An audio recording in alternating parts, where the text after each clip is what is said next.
জনদুর্ভোগের মধ্যে জনগণ পড়ে, তাহলে মানুষ কীভাবে চলাফেরা করবে? রাস্তার কাজটা দীর্ঘ সপ্তাহখানিক আগে করছে, কিন্তু কাজটা সঠিকভাবে করা হয়নি।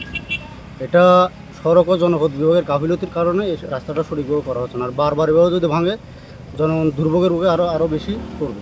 আমরা যে দিনালা থেকে আসছি মারিকসা কাঁচলং পরীক্ষা দিই, তো গাড়ি ঘোড়া আসতে অসুবিধা হচ্ছে। এখানে প্রশাসনের কাছে দৃষ্টি আকর্ষণ করবো রাস্তাটা তাড়াতাড়ি একটু ঠিক করতে। রাঙ্গামাটি সড়ক বিভাগের অধীনে আমাদের প্রায় 6টা সড়কে 26টা স্পট ক্ষতিগ্রস্ত হয়েছে। কোনো জায়গায় পাহাড় ধসে পড়ে সড়কের উপরে পড়েছে, এবং কোনো জায়গায় আবার পাহাড়ের পাদদেশ থেকে মাটি সরে গিয়ে সড়কটা ক্ষতিগ্রস্ত হয়েছে।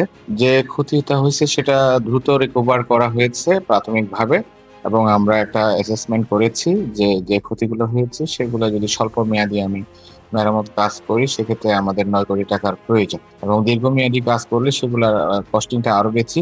তবে আমাদের এই যে একটা প্রোটেক্টিভ ওয়ার্কের কাজ হয়েছিল, রিটেনিং ওয়ালের কাজ, সেই কাজের কারণে কিন্তু অনেক সড়ক ক্ষতিগ্রস্ত হয় নাই, যার কারণে রাঙামাটিতে সে ধরনের সড়ক বিভাগের আওতাধীন বড় ধরনের কোনো দুর্যোগ হয় নাই। যেটুকু হয়েছে সেটা আমরা রিকভার করে ফেলেছি।